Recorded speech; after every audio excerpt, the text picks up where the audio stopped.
Sí. Listo. Sí, Lau. Bueno, vamos a dar inicio al seminario de hoy, las relaciones entre la enfermedad periodontal y la artritis reumatoide. Vamos a iniciar con definiendo la enfermedad periodontal y la artritis reumatoide. Posteriormente les voy a hablar sobre la etiología, fisiopatología, el diagnóstico y el tratamiento de la artritis. Vamos a ver si existe una asociación entre estas dos patologías, el mecanismo que explica esta asociación, tratamiento periodontal y la artritis reumatoide. Los factores, las manifestaciones orales, manejo odontológico, las conclusiones y la bibliografía. Bueno, pues como lo hemos visto en todos los seminarios, la periodontitis pues, es una enfermedad inflamatoria crónica de origen multifactorial que se debe a una película disbiótica que conlleva la destrucción progresiva de los tejidos de soporte periodontal, como ligamento, hueso y cemento.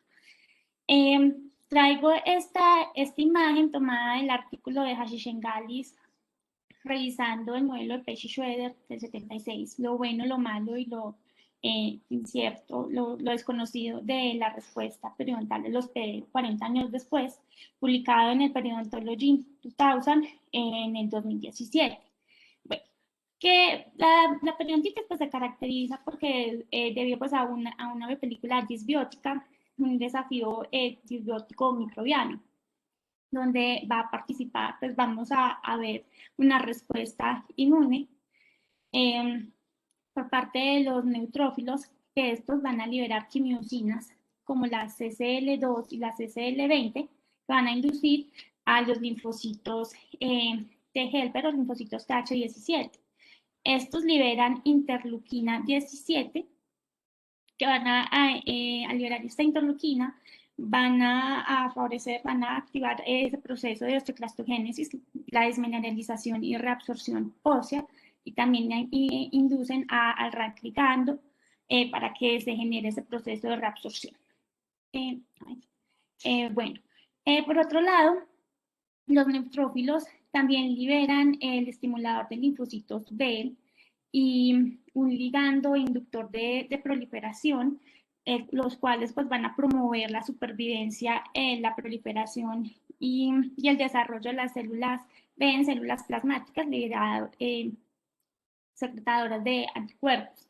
Estas van a liberar factor de necrosis tumoral, interleuquina 6 y metaloproteinases de la matriz que van a contribuir al daño de tejido conectivo.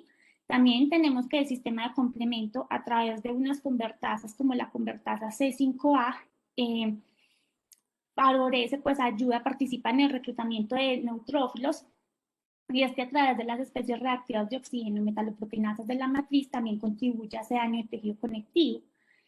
También esta convertasa C5A induce a los macrófagos a que liberen factor de necrosis tumoral, interleuquina 1, prostaglandina 2 y metaloproteinasas de la matriz que también van a contribuir al daño de tejido conectivo. Y a su vez, al liberar interleuquina 12, también estimula a los linfocitos TH1 y estos van a activar pues, al RANK ligando también a que se genere ese proceso de reabsorción ósea.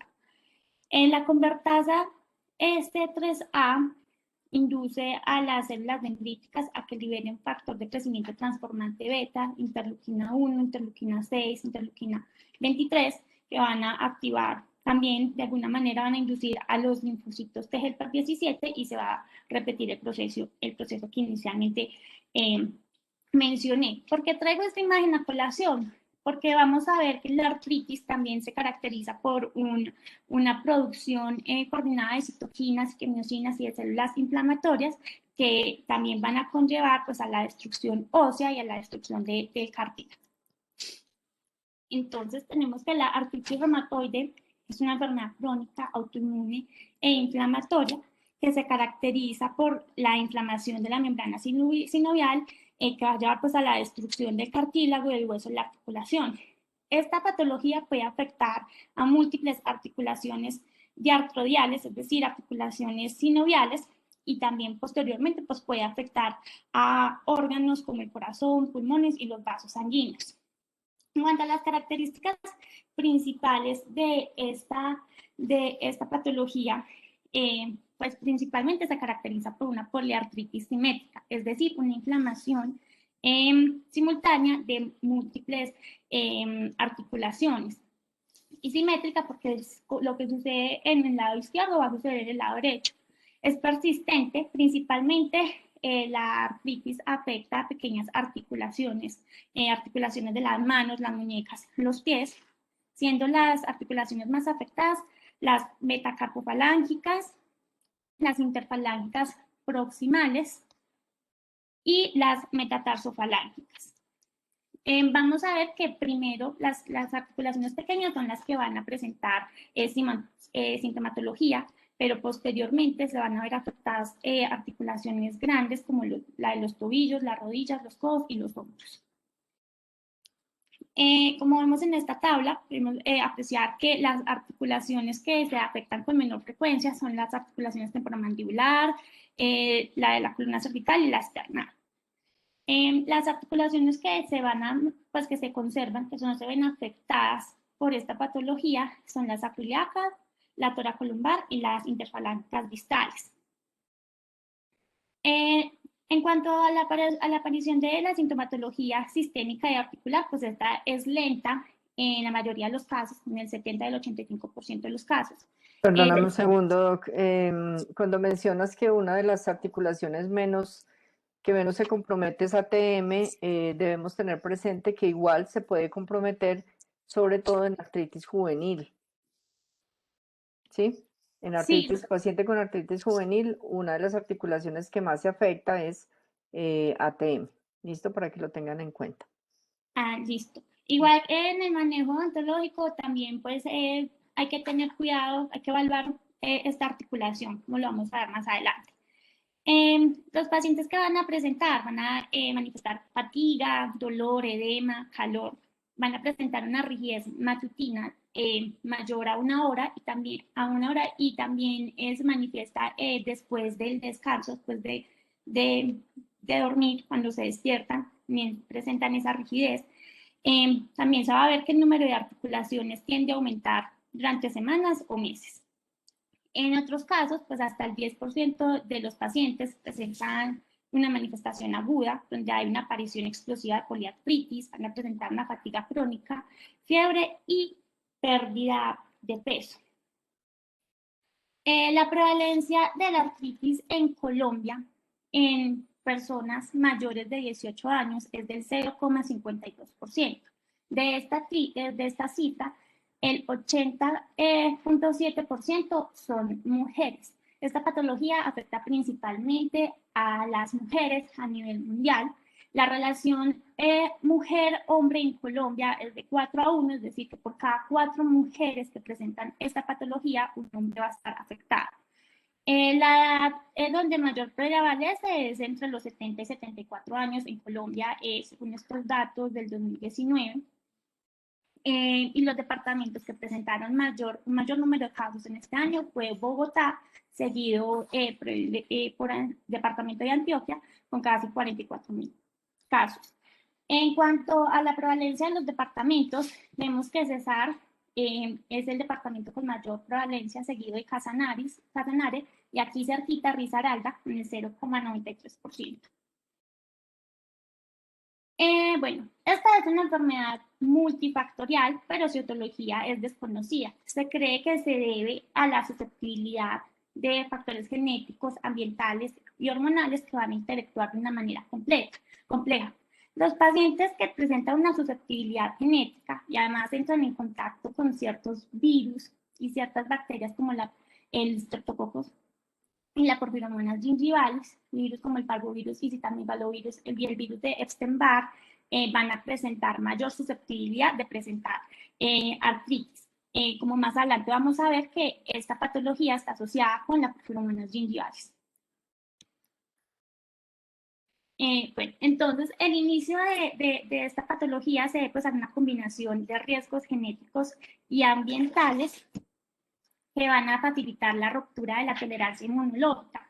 Es decir, que el sistema inmune va a perder la capacidad de discriminar entre lo propio y lo no propio y no va a responder de una manera adecuada ante ante microorganismos o células malignas. También va a haber una acumulación gradual de procesos inmunológicos y patológicos que se van a manifestar en el fenotipo de la artritis reumatoide.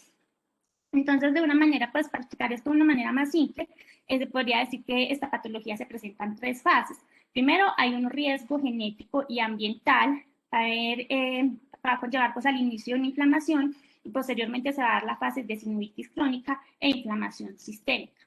Hablando de estos factores de riesgo, vamos a hablar de los factores genéticos, ya que un estudio en gemelos evidenció pues, que los factores genéticos representan el 60% de la susceptibilidad de presentar artritis.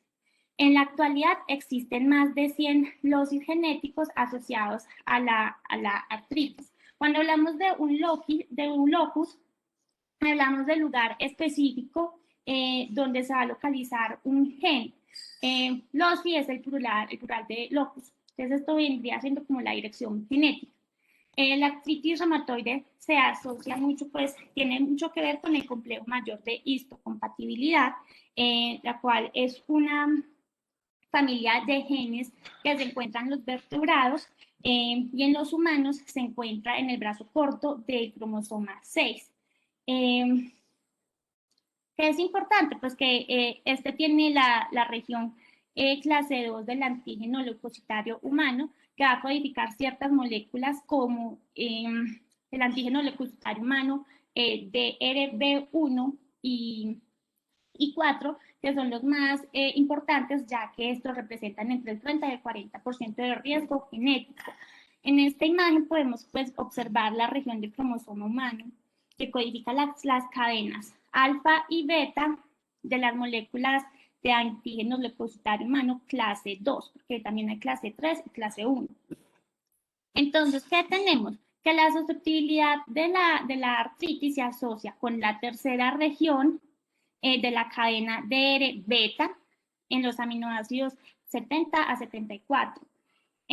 Las personas, pues los europeos, tienen mayor susceptibilidad en los alelos de los antígenos leucocitarios DRB1 en la 0401, 0404 y 01001, mientras que los individuos asiáticos la presentan en la región 0401. Estos presentan 3 veces un riesgo mayor de 3 veces de desarrollar anticuerpos, antiproteínas citrulinadas y artritis. En cuanto a los factores ambientales, vemos pues a pesar de que pueden presentarse varios factores de riesgo ambientales, el factor de riesgo más fuerte es el cigarrillo. Entonces mencionan que las personas que fuman más de 20 paquetes al año tienen un riesgo de 1,8 de desarrollar artritis reumatoide.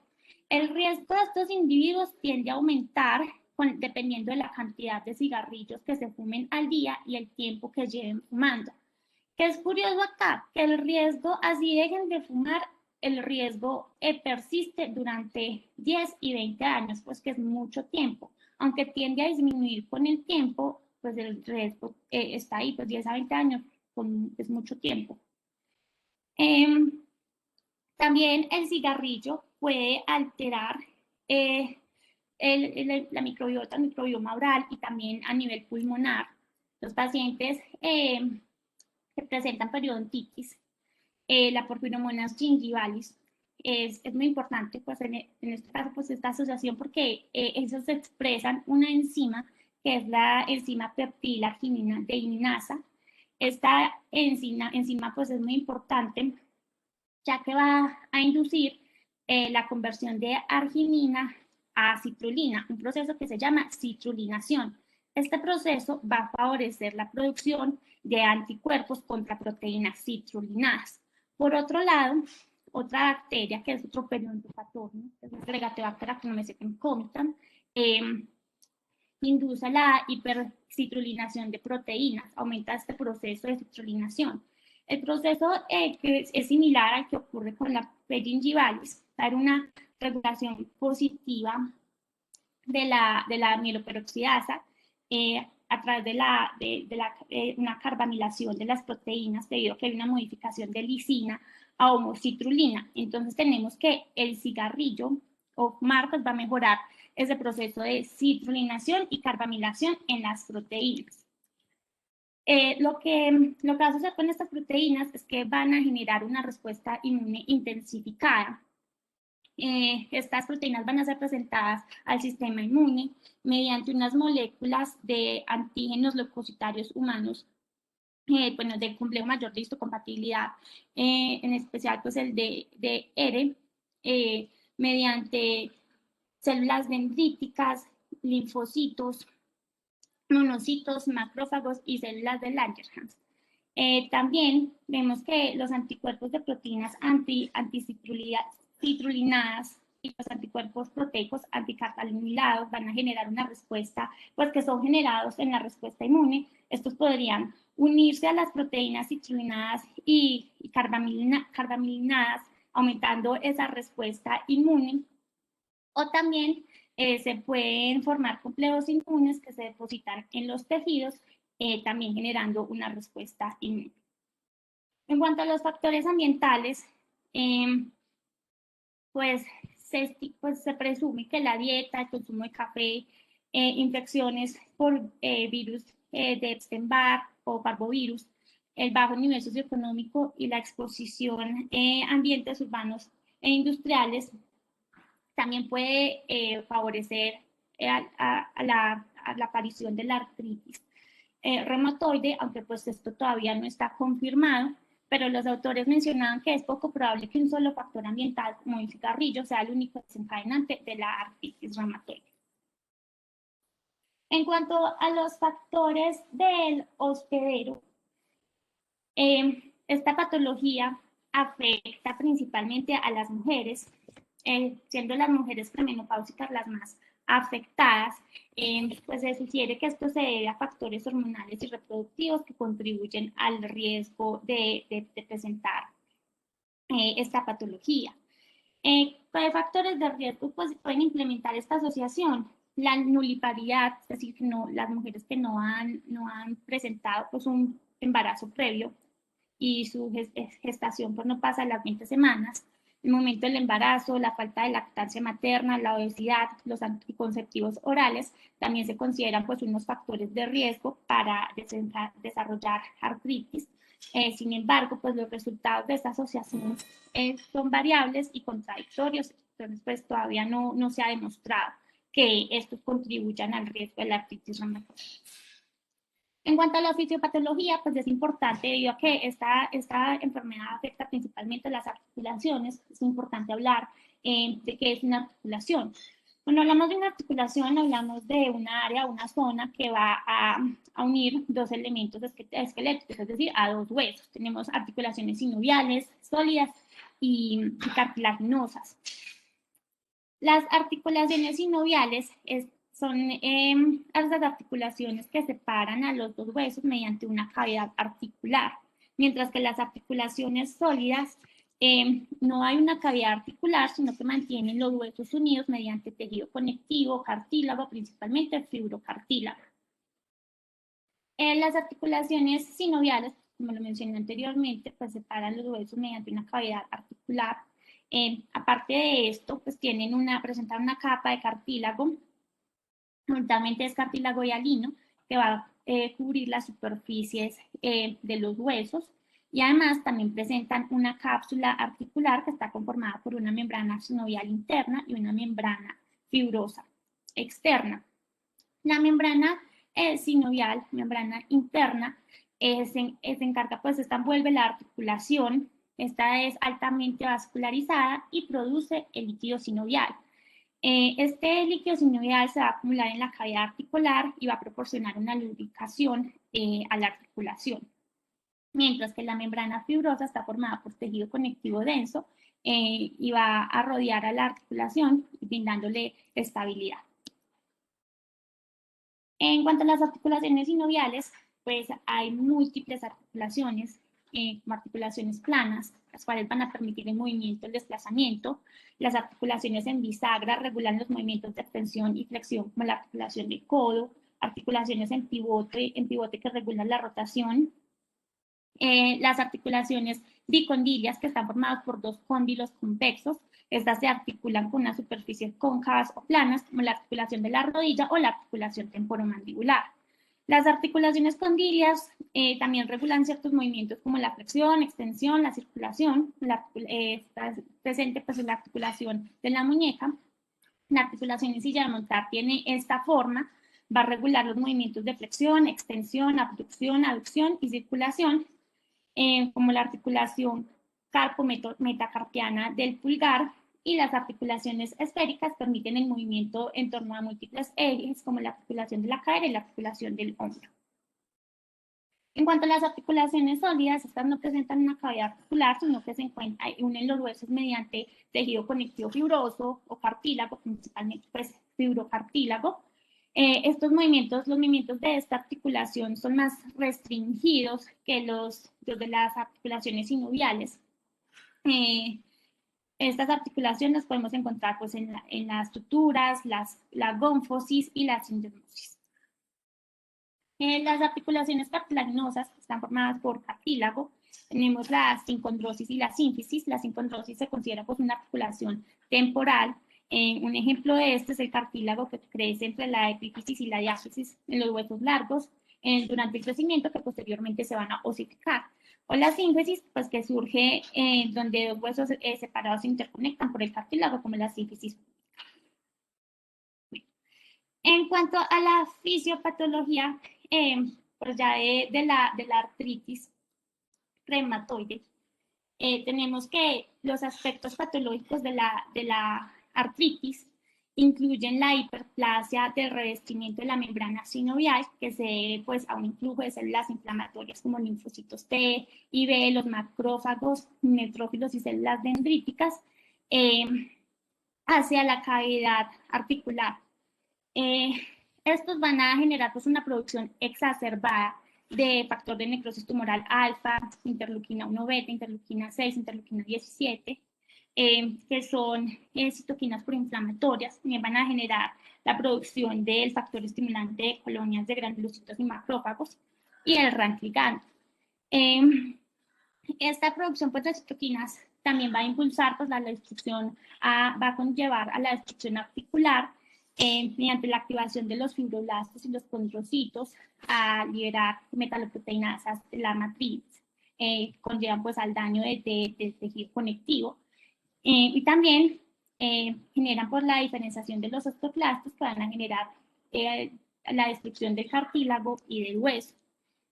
¿Qué tenemos? Que la artritis reumatoide se caracteriza por un acúmulo de células inflamatorias, una infiltración de estas células y de quimiosinas y mediadores inflamatorios en la cavidad articular.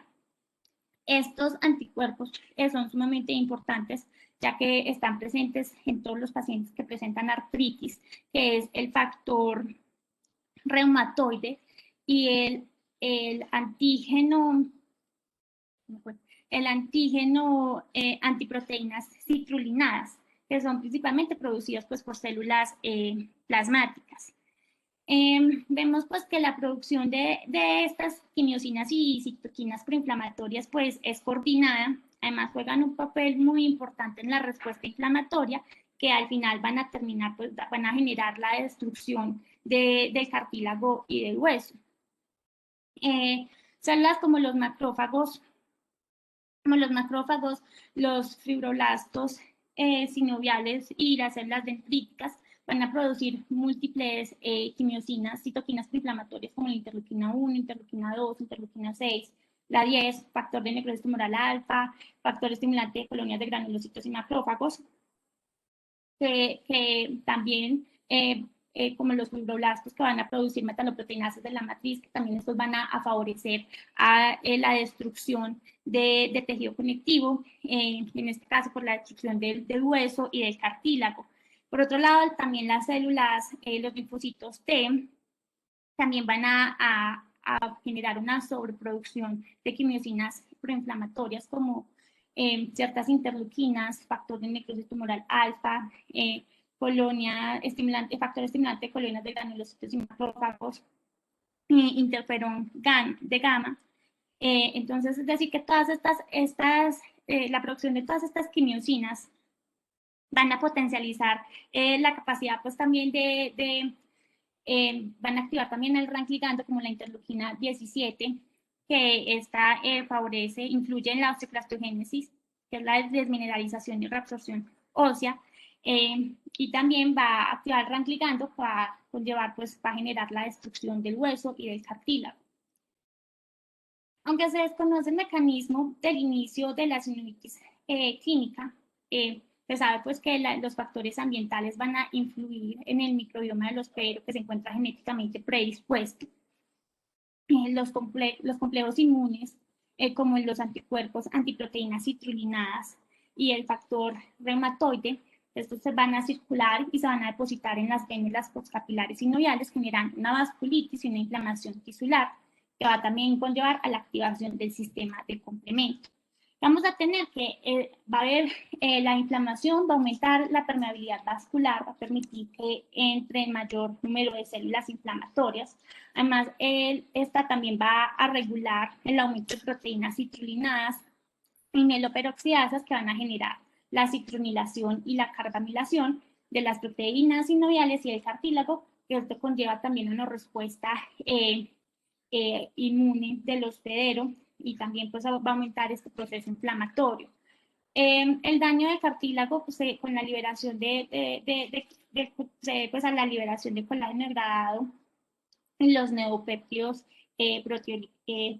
neoepítopos proteolicanos, también las proteínas modificadas de la membrana sinovial y los neoepítopos del cartílago van a ser absorbidas por las células dendríticas en la membrana sinovial. Estas células dendríticas en los individuos que están genéticamente predispuestos a desarrollar la artritis reumatoide van a presentar los neoantígenos a los linfocitos T en el tejido sinovial y en los ganglios linfáticos.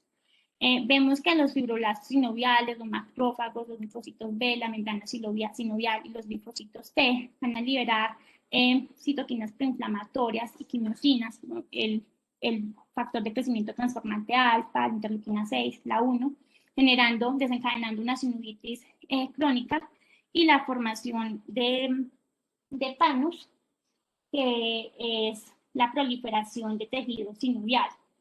Esta es una manifestación tardía de la artritis y es irreversible. Y también, pues, esta pues, es una manifestación ya tardía, también vamos a ver que posteriormente va a haber una destrucción del tejido conectivo. Por otro lado, los neutrófilos van a atravesar la membrana sinovial, entran al líquido sinovial y liberan enzimas degradantes que van a generar daño de cartílago. También los osteoclastos que se encuentran cerca a esta hiperplasia de tejido sinovial, al panus, van a ser estimulados y van a generar erosiones óseas. Cuando ya hay erosiones óseas, es decir, que ya hay daño estructural permanente de tejido óseo.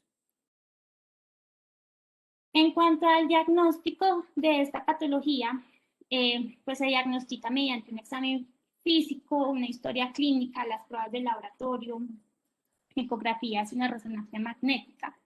La artritis reumatoide temprana, los pacientes pues, van a presentar edema, dolor a la palpación en la articulación, calor leve y limitación del movimiento de estas articulaciones afectadas. El 25% de la artritis temprana inicialmente pues se presenta en las articulaciones pequeñas, las articulaciones de las manos y las muñecas. Estas articulaciones pues que les mencioné anteriormente son las más fáciles de encontrar en la sinovitis temprana. La articulación metatarso falángica presenta pues un dolor a la palpación del metatarso, también presenta un dolor a la palpación individual. En cuanto a los signos sinoviales, se presenta, pues se puede observar, puede evidenciar una inflamación en la parte anterior del pie, los dedos van a estar separados y los pacientes van a manifestar que presentan dificultad para ponerse zapatos. Entre el 10 y el 15% de los pacientes que presentan artritis temprana presentan una sinovitis de la articulación metatarsofalángicas como primera manifestación. ¿Qué van a manifestar estos pacientes que presentan dolor en la punta del pie? Que es la queja pues, más común cuando ellos se levantan. Examinar, pues realizar el examen del hombro y la cadera es difícil porque estas articulaciones son muy profundas, lo cual las hace difíciles de palpar. Entonces, ¿qué van a presentar? Limitación del movimiento, dolor en la articulación, especialmente en la noche, y igual este dolor pues, puede interferir con el sueño. También se ha evidenciado que la tendinitis del manguito rotador está asociada con la sinovitis del hombro. En cuanto a la sinovitis del codo, se genera pues una pérdida de la extensión completa. Se debe palpar el olecrano y el epicóndilo lateral, olecranón, que se va a manifestar una bursitis del olecranón. La bursitis es una inflamación de las bursas, son unas bolsas llenas de líquido que ayudan a la articulación a la amortiguación de la articulación. Aunque la columna cervical pues casi no se ve afectada, pero sí hay la porción del atlas y el axis son las únicas partes involucradas de esta articulación que van a experimentar los pacientes, dolor y limitación del movimiento en el cuello. También, pues, aunque la articulación temporomandibular, la esternoclavicular y la manubrio-esternal se ven afectadas con menor frecuencia, pueden verse afectadas presentando dolor, edema y sensibilidad. Los criterios de diagnóstico de la artritis reumatoide pues cambiaron, los actualizaron en el 2010, entonces estos se evalúan de acuerdo a una puntuación. Pero esta puntuación solamente va a aplicar a los pacientes pues, que cumplan estas ciertas características, como cuáles deben de presentar al menos una articulación afectada, que presente sinovitis clínica y que esta inflamación no se deba a otra patología. Pues por cada afección de cada articulación o por las pruebas serológicas o la duración del dolor, pues de la afección de esta, se dan unos puntos. Esto se tendrá en cuenta cuando la puntuación sea igual o mayor a 6. Incluyendo pues la afección articular, se afecta a una articulación grande o de 2 a 10 articulaciones grandes afectadas, se empiezan a dar pues unos puntos.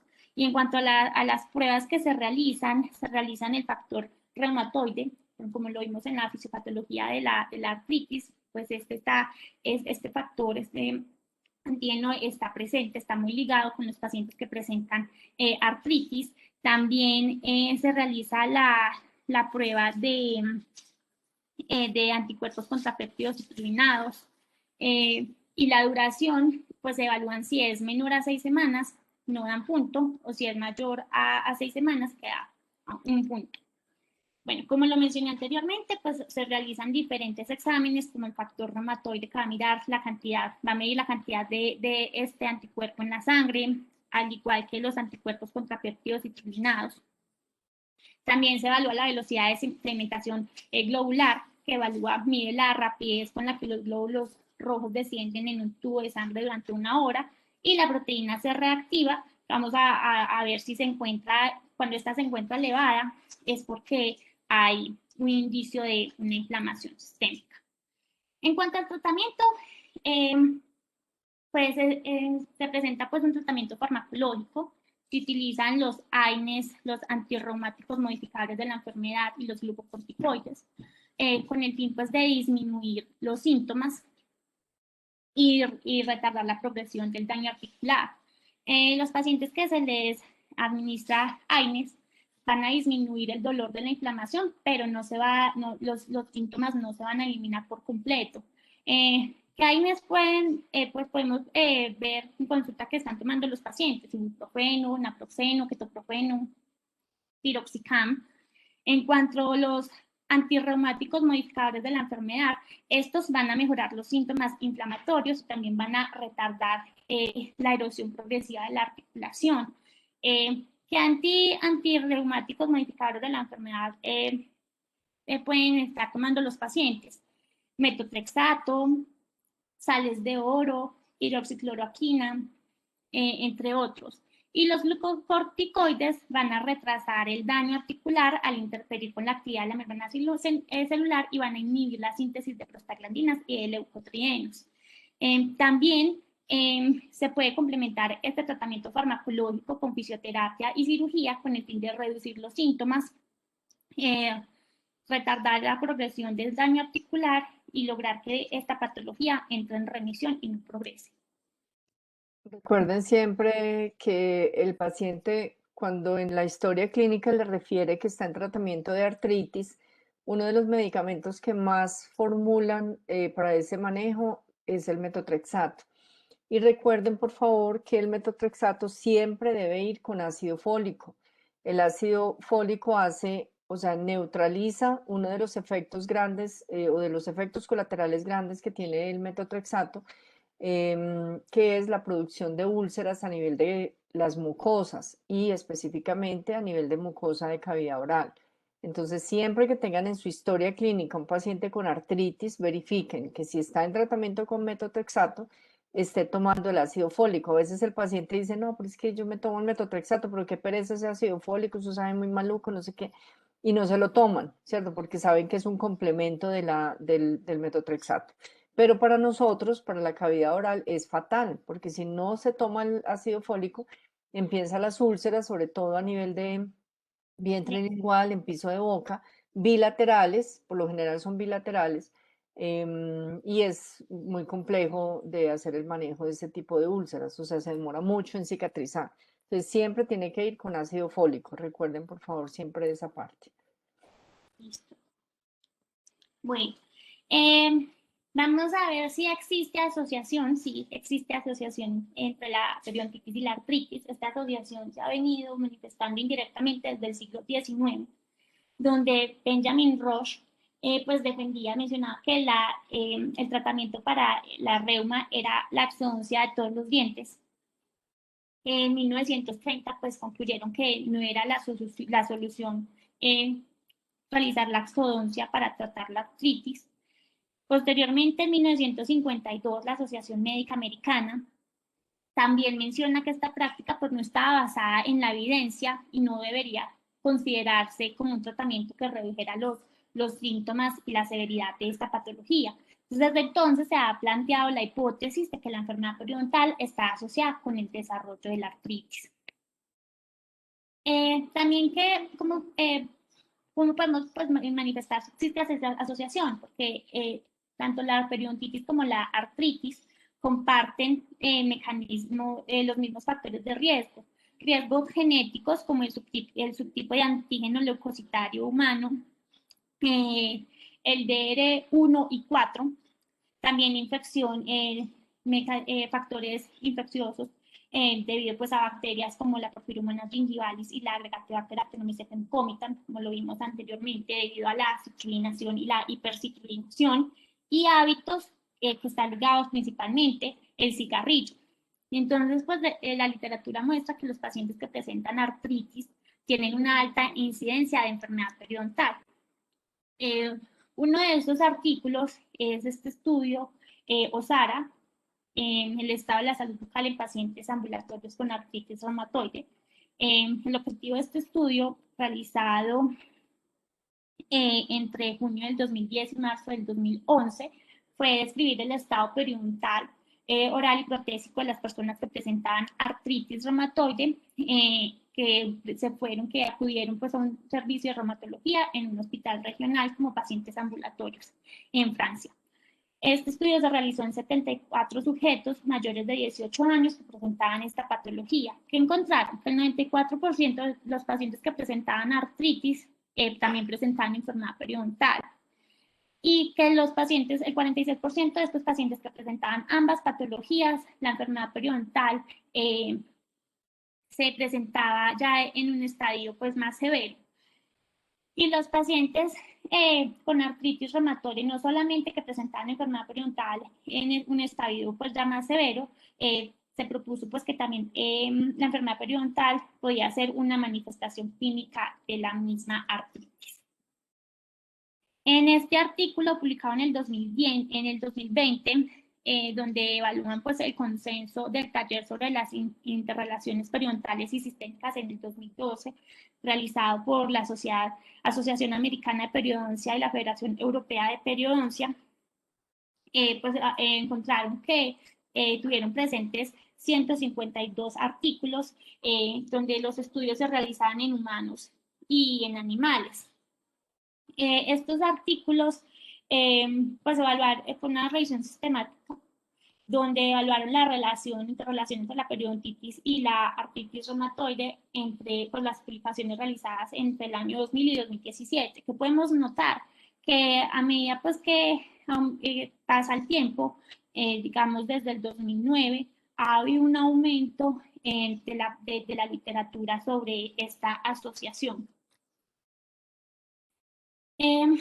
Estos artículos se enfocaron principalmente en revisiones, estudios de la patogénesis animal, en la citrulinación y anticuerpos anticitrulinados, estudios de cohorte, el efecto periodontal, el efecto de la terapia periodontal en la artritis reumatoide y viceversa, los posibles mecanismos moleculares subyacentes a esta asociación, el rol o el papel de las bacterias en esta asociación y estudios genéticos.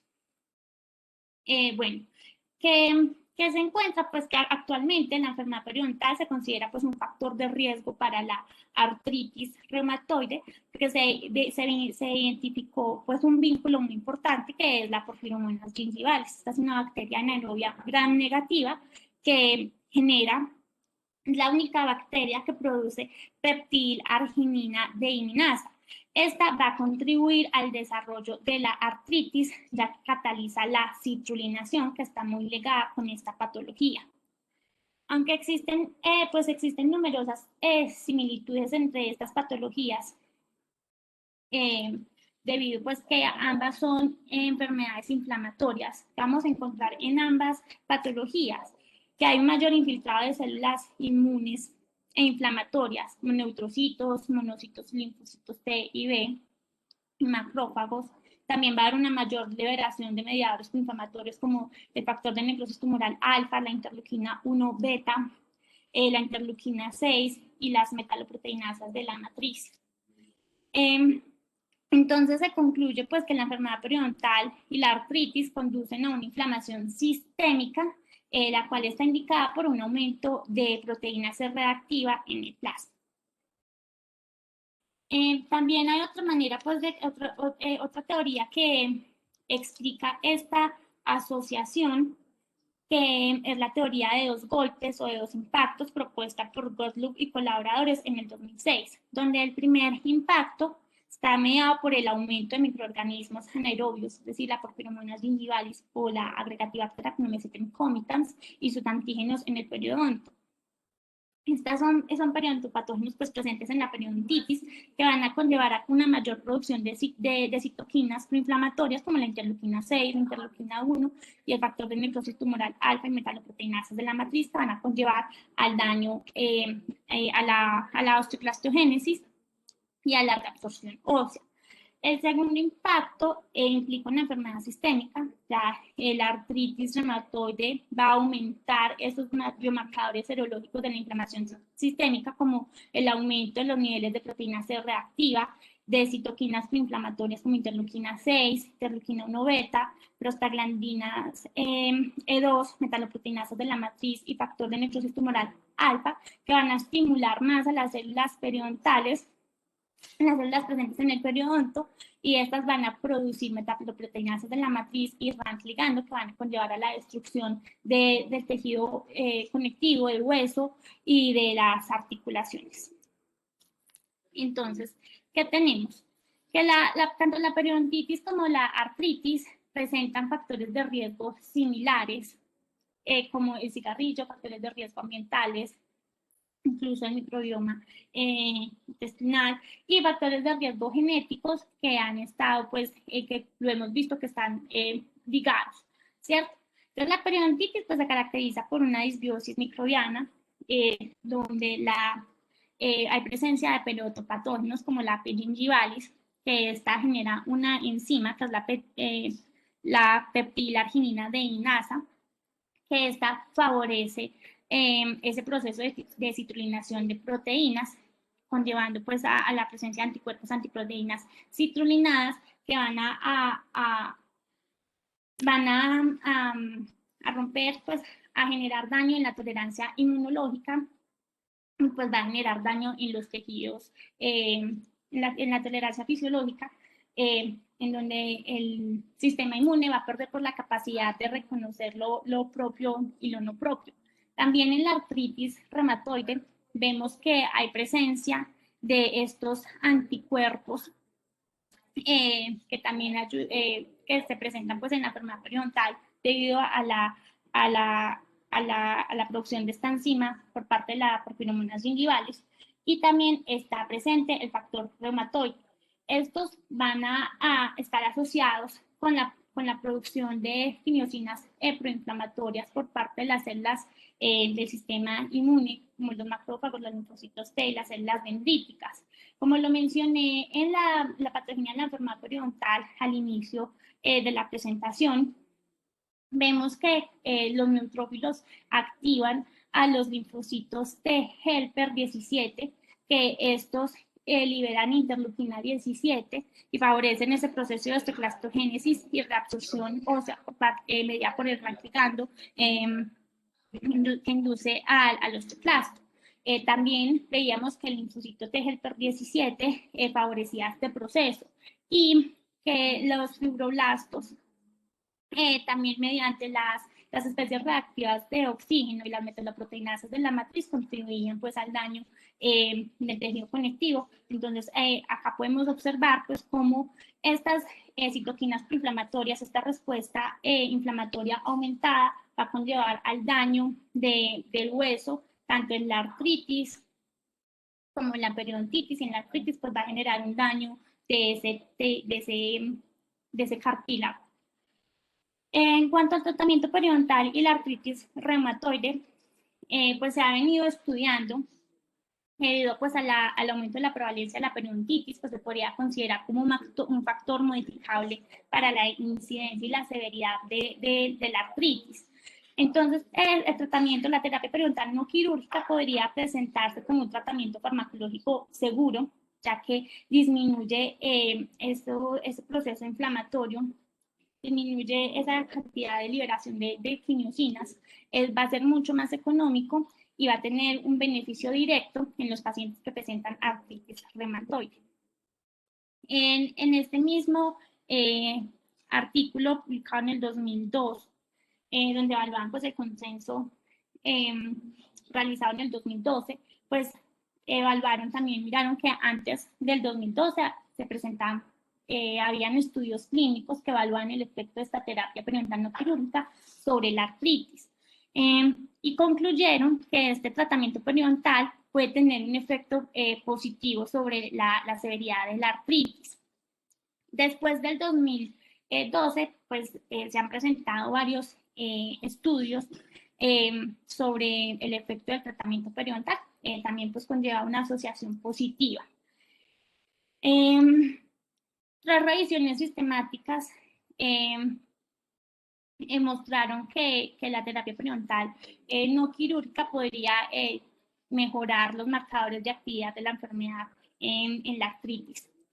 Aunque igual pues se necesitan más estudios que exploren el efecto de este tratamiento de la terapia periodontal no quirúrgica sobre la artritis reumatoide, pero pues igual los estudios que se han mostrado desde el 2012 pues han evidenciado que sí existe pues una respuesta favorable de los tejidos, tanto periodontales como de las manifestaciones clínicas de la artritis reumatoide.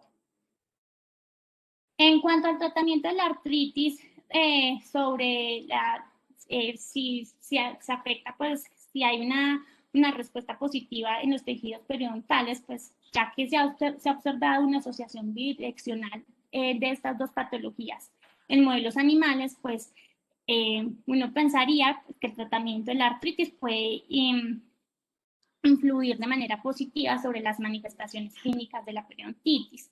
Se han evaluado los fármacos de la artritis como fármacos modificadores del hospedero y los AINES.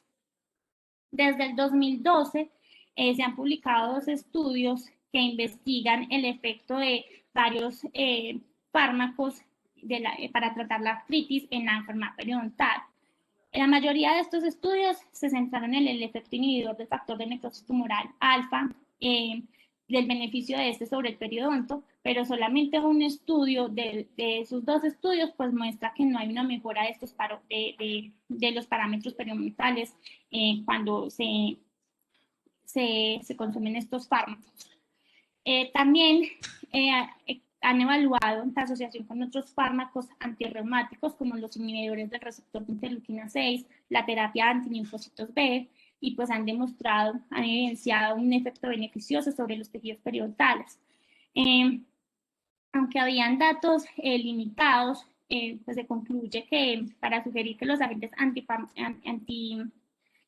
del antifactor de necrosis tumoral alfa pueden disminuir la producción local de citoquinas y miocinas inflamatorias. Es decir, que todavía no hay suficiente evidencia que indique que el tratamiento de la artritis puede tener una asociación positiva sobre las manifestaciones clínicas de la enfermedad periodontal. En cuanto a las manifestaciones orales, debido a que las personas que presentan artritis reumatoide ya severa en sus estadios severos presentan una limitación motora, entonces estos pacientes van a ser más susceptibles a presentar caries y enfermedad periodontal debido a que no se van a realizar la higiene oral de una manera adecuada. También se pueden presentar cambios orales debido a la patología o también pueden estar relacionados con los fármacos que están consumiendo para tratar la enfermedad. Aunque la articulación temporomandibular es una de las articulaciones que se ven menos afectadas, pues es importante siempre valorarla, evaluar pues si presenta malestar o disfuncionalidad. Los pacientes tienden a tener una limitación de la apertura, lo cual conlleva pues a que sea difícil realizar el manejo en la consulta.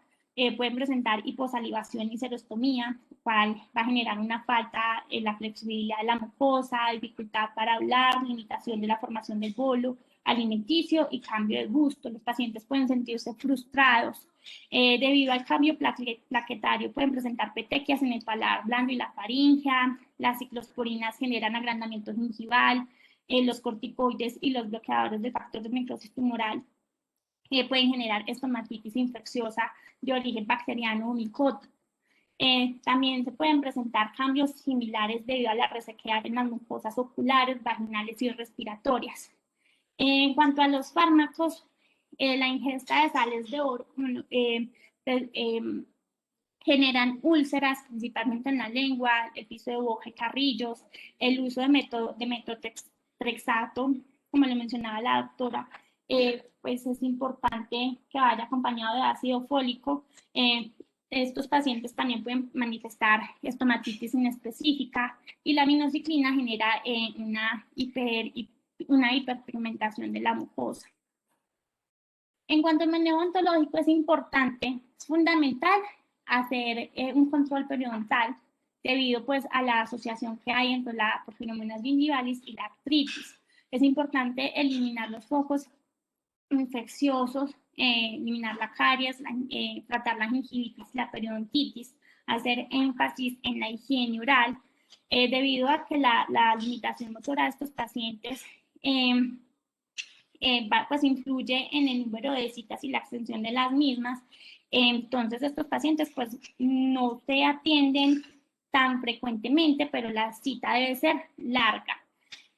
Y también debemos tener un descanso durante la consulta y tratar de pues crear estrategias para que el paciente pues se siente cómodo en el sillón.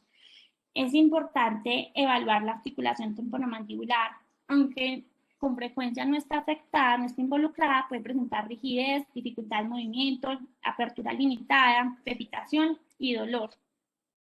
Si le va a hacer unos implantes, por ejemplo, a un paciente con antecedente de artritis y está en tratamiento, su tratamiento normal de artritis, sigue su medicación normal, y usted le va a hacer implantes, un Olonfor, por ejemplo, ¿lo maneja con profilaxis antibiótica?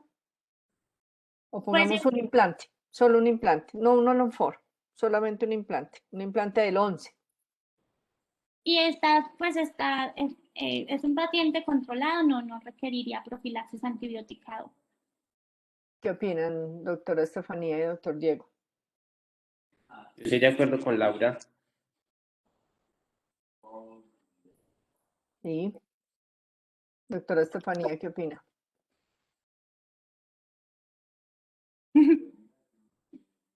Estefanía, se fue, Ah, Estefanía. no, ya lo activé. Ah, No, qué pena, no, pues igual si te acuerdo también con ellos, no me parecería necesario enviarle profilaxis antibiótica siempre y cuando el paciente esté controlado, entonces, no. ok, no requiere, ¿cierto? Cuando hay que requiera un procedimiento quirúrgico, el paciente de artritis no necesita profilaxis antibiótica, aunque uno pensaría con todo el proceso infeccioso, inflamatorio, con esa bacteremia que se genera en el momento de la cirugía, que vaya a tener algún tipo de efecto sobre articulaciones, pero no, en realidad no se requiere profilaxis antibiótica en esos casos, ¿listo? A pesar de todo el proceso inflamatorio que se va a generar y de bacteremia, ¿listo? Pero no requiere. Dale, doc, sigue. sí, pues se le mandaría una biometría hemática para mirar si hay alteración en el conteo de leucocitos, eritrocitos y plaquetas, y pues sí, debido a que los pacientes pues también consumen fármacos inmunosupresores, inmunorreguladores y antimetabólicos, entonces ya se... Exacto. O sea, siempre que usted vaya a hacer, siempre que vaya a hacer cirugía periodontal en un paciente sistémico, independiente del diagnóstico que sea, artritis, diabetes, hipertensión, enfermedad renal, que está embarazada, cualquiera de los diagnósticos sistémicos que hemos visto que tienen relación con enfermedad periodontal, siempre ordene un cuadro hemático en ese paciente. Si tiene cosas adicionales, un paciente renal, un paciente hepático, pues manda sus exámenes renales y manda sus exámenes hepáticos. Pero siempre en su paciente que va a ir para implantes, o para cualquier cirugía periodontal grande o lo que sea, debe ir con un cuadro hemático. Paciente sistémico debe ir con un cuadro hemático. Si un paciente tiene para ponerse un implante de 4 millones de pesos, tiene para hacerse un cuadro hemático que le vale 25.000 pesos. Entonces, y eso le da seguridad al paciente, ¿cierto? Ah, estoy con una persona que sabe, que me estudia, que está verificando que yo estoy bien para recibir este tratamiento. Entonces, siempre ordenen cuadro hemático, siempre. Y si el paciente adicional tiene lesiones sistémicas específicas, renales, hepáticas, pues ordene exámenes para valorar cómo está ese sistema. Y a nivel de artritis, pues no requiere obviamente hacer un proceso adicional de antibióticos, a pesar de que usted debe estar muy pendiente de que va a generar una bacteremia grande y es posible que el paciente se queje durante los siguientes días de algo de proceso doloroso a nivel de articulaciones por esa bacteremia que usted le está generando porque aumenta el proceso inflamatorio. Igual lo va a manejar pues con sus antiinflamatorios, pero siempre debe estar pendiente de la evolución posterior a un procedimiento que genera tanta bacteremia como es algo a nivel de cavidad oral. ¿Listo? Sigue, doc. Bueno, entonces igual dependiendo pues de cómo salga los resultados de este examen, ya se planea el procedimiento quirúrgico, pues si salen bien, se puede realizar, o si no, se realiza interconsulta, se hace remisión médica pues para mejorar pues estos resultados. También vamos a ver que la artritis reumatoide puede afectar otros órganos, entonces es importante en el momento de la valoración, de la historia clínica, indagar más, debido pues que en el corazón puede generar pues arteriosclerosis incrementada, infarto del miocardio, fibrosis en los pulmones, En el sistema nervioso puede generar síndrome del túnel carpiano, neuropatías periféricas. Entonces es importante indagar más y preguntar pues no solamente si el paciente presenta artritis, sino que si presenta otro tipo de patologías. Además, se ha visto que la artritis también está asociado al síndrome de Sjögren. Los pacientes que presentan artritis pueden presentar también este síndrome. En cuanto a las consideraciones farmacológicas, pues vemos este cuadro donde se evidencian, pues, donde muestran diferentes fármacos utilizados para el tratamiento de la artritis y los posibles efectos tanto sistémicos y a nivel bucal que debemos considerar en el manejo odontológico. Entonces, vemos pues que el ácido acetilsalicílico pues va a generar una irritación gástrica. También las sales de oro, como lo mencioné anteriormente, pues están asociados con la quelitis angular. Los exámenes, el cuadro hemático puede salir alterado en los pacientes que consumen ciclofosfamida, que es un antineoplásico. Puede presentar leucopenia y neutropenia, el metotrexato, como mencionaba la doctora, pues que ir acompañado de ácido sólico, debido pues a que esta está asociado fuertemente con las úlceras orales. Entonces pues es importante indagar más, preguntar cuál es el fármaco que está consumiendo en este momento el paciente, y pues podríamos tener estas tablas porque pues en ocasiones es difícil aprenderse todo lo que está, todas las afecciones que pueden conllevar estos fármacos, alterar a nivel sistémico y a nivel de la cavidad oral. Ya para concluir, pues sabemos que existe, pues vimos en este seminario que existe una asociación entre la artritis y la enfermedad periodontal. Ambas patologías son crónicas y están mediadas por un proceso inflamatorio y a su vez también presentan una susceptibilidad genética. Aunque no se sabe pues, con certeza si la prevención y el tratamiento de la periodontitis influye en la aparición y la progresión de la artritis, la terapia periodontal no quirúrgica podría considerarse como un tratamiento económico y seguro y no farmacológico para esta patología. Vimos también que existe una asociación entre la enfermedad periodontal, la porfiromonas gingivalis, que es un periodonto patógeno, y el desarrollo de la artritis, ya que este microorganismo pues, secreta una enzima, que es la peptidaquinina deimasa, que va a inducir la citrulinación, que está muy ligada con la citrulinación de proteínas, que está muy ligada con la artritis, favoreciendo pues generando una respuesta inmune, una respuesta inflamatoria. El control periodontal es fundamental en los pacientes con artritis. Ya vimos que esta está ligada, asociada con la porfiromonas gingivalis. También los pacientes cuando presentan una limitación motora, la artritis severa, van a ser más susceptibles a presentar enfermedad periodontal y caries. Entonces, por eso es muy importante hacer énfasis en las citas de mantenimiento periodontal y en las técnicas de higiene y generar pues, estrategias para atender a estos pacientes. Listo, muchas gracias. Bueno, ese seminario es complejo. Este seminario es complejo porque pues obviamente todo lo que implica entender ese proceso inflamatorio a nivel de articulación, uno pensaría que no es que se inflama la articulación y ya no. Eso es una cosa bien compleja. Lo explicaste muy bien, espero que lo hayan entendido muy Yo bien también espero porque, que lo hayan entendido porque no me demore para hacerlo. porque es bastante pesado entender pues como todo ese proceso es bien complejo. ¿Qué es importante de este seminario? Pacientes con artritis obviamente les van a llegar al consultorio, ¿cierto? Van a ir a consultarles para manejo periodontal, para consultarles para hacer rehabilitación o poner pues unos implantes o algo. Son pacientes obviamente quirúrgicos que requieren una valoración previa, que el paciente esté estable previo a su procedimiento para que no tengan complicaciones a nivel sistémico. ¿Listo? Ese paciente de artritis es un paciente que usted lo puede tratar común y corriente, puede utilizar anestesia local con epinefrina sin ningún problema, puede hacer tronculares, no tiene pues ningún inconveniente en esa parte. ¿Listo? No sé si tienen alguna duda adicional o Pues yo pienso que estuvo muy claro, en realidad el seminario lo explicaste muy bien, Doc.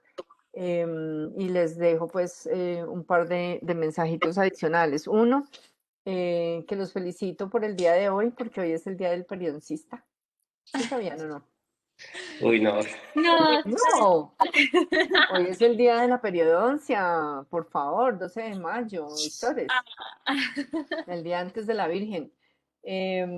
Felicitaciones pues por su especialidad, felicitaciones por estar en una especialización que implica mucho estudio, que implica mucha responsabilidad frente a un paciente y que implica pues obviamente muchas satisfacciones porque seguramente así las van a tener y van a ver cómo lo que ustedes hacen va a repercutir en la enfermedad sistémica de ese paciente. Entonces, los felicito pues en el día de la periodoncia. El otro mensaje que tengo es que les mandé la invitación para la reunión con la doctora Valeria, no sé si la recibieron. Subimos. Eh, Muchas sí, gracias. para junio. sí, estuvo muy receptiva la doctora con la invitación, que chévere, que súper. Quedó para él, ay, ya se me olvidó, 2 de junio. 2 de junio, 2 de junio a las 8 de la mañana. Entonces ese día, pues, ese día nos veríamos a las 8 de la mañana con ella. Igual, pues la idea es que a quien le corresponde el seminario ese día, pues que sea algo corto, si alcanzamos, pues yo creo que alcanzamos a terminar antes, no sé. Y si no, pues que sea algo corto el seminario para poder estar con la doctora a partir de las 8. ¿Listo? Yo creo que a esa fecha ya hemos terminado los seminarios, creo que ya los hemos terminado. Entonces, en la reunión pues con ella, ¿listo? El 2 de junio. Bueno, y listo. Y lo último que les quería comentar es que como no hacemos examen en este seminario, ¿cierto? Aquí no tenemos pues examen ni nada de eso. La nota sale de una hoja. Les voy a mostrar. Ah, pucha, no la tengo aquí. Bueno, una hojita tamaño carta, ¿listo? Donde cada uno va a resumir lo que le correspondió en su seminario. Por ejemplo, mm, eso es como una guía de manejo, ¿sí? Son como guías de manejo que se las van a repartir entre todos y eso les va a quedar a ustedes en su consulta o para su consultorio para que recuerden lo que deben hacer frente a un paciente de cada una de esas enfermedades sistémicas que hemos visto y que vamos a terminar de ver. Mm, les puedo mandar a su correo las guías que hicieron, digamos, los del semestre anterior, para que tengan como un modelo más o menos de cómo salen esas guías. Y la idea es que cada uno haga las guías de la enfermedad que correspondió y se las van a repartir con los otros compañeros. Entonces todos quedan con las guías completas. ¿En qué consiste la guía? Que usted pone en la parte inicial, por ejemplo, artritis. Entonces pone la definición de artritis, cuáles son como lo más importante, cuáles son las articulaciones que más se comprometen, cuáles son los exámenes que debe ordenar antes de hacer un procedimiento quirúrgico, cuáles son los exámenes, cuáles son los criterios de diagnóstico para artritis, los medicamentos que normalmente toma ese paciente y qué implicación tiene para ustedes en el momento de hacer una cirugía a ese paciente. Entonces, si le hace o no le hace profilaxis antibiótica, y si le hace profilaxis antibiótica en el caso de un cardiovascular, por ejemplo, entonces, ¿con qué lo hace? Y si ese paciente es alérgico, entonces, con qué hace la profilaxis? Entonces, es como un resumen de cada uno y eso lo van a guardar en un portafolio y eso es lo que van a tener en su consultorio para tener como una base del manejo de sus pacientes. Y esa es la nota que sale pues de este seminario, ¿cierto? Que ustedes me los mandan al correo en un solo archivo, todos los documentos para que quede un solo documento pues general y de ahí sale la nota entonces de su seminario de medicina periodontal, ¿listo? Y la ventaja es que les queda también ese documento a ustedes de consulta para su manejo en el consultorio particular, ¿listo? Listo. Listo, Ujú. doctor. Listo. Ok, bueno, eso pues obviamente para el final, cuando ya terminemos pues todo, lo pueden ir haciendo como en resumencito. Yo les mando los que han hecho, o el último que se hizo el semestre anterior, y sobre ese lo corrigen, ponen como cosas adicionales que ustedes vean que les pueda servir, y cada vez, en cada semestre, pues lo vamos mejorando y lo vamos actualizando. Entonces toman el que ya está y sobre ese lo actualizan, lo mejoran y cada uno hace pues como la renovación. Le pueden poner un esquema diferente, traten de evitar muñecos, de evitar figuras, florecitas, dientes que sonríen, molitas, no, eso no. Eso distrae mucho, entonces, y no les cabe además. Entonces, la idea es que sea una sola hojita, ¿listo? Para que sea de fácil consulta, ¿ok? Todo. Bueno, ¿alguna duda? No, doctora. Ah, Bueno, ok, listo, doctores. Entonces, nos vemos en 8 días. En 8 días presenta, ¿quién Diego. presenta? Diego. El doctor Diego Embarazo. Sí, doctora. Ah, le toca fácil porque ahí está la tesis. ¿Ah, sí? Ah, ¿Está no, haciendo eso. tesis? esa es la tesis. Sí, ¿Sí? ¿Está haciendo tesis de eso?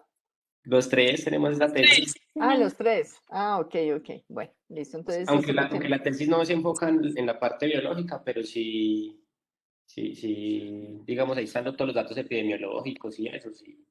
Ah, excelente. No Bueno, recuerdo cuando presentamos eso, ¿no? Que era de Colombia, Chile, Bolivia. nos preguntó, sí, yo me acuerdo. Ah, cuando presentamos el Pregunta. anteproyecto. sí, Sí, Sí, no, pues yo me acuerdo. no me acuerdo yo. No, tengo una memoria de pollo. la doctora Em, Mónica que nos hizo preguntas de día. La única que nos preguntó es, ay, no. Pero nos dijes que tengo una pregunta, porque la doctora Olga y la doctora Brenda nos ayudaban. Yo tengo una pregunta, pero para los estudiantes.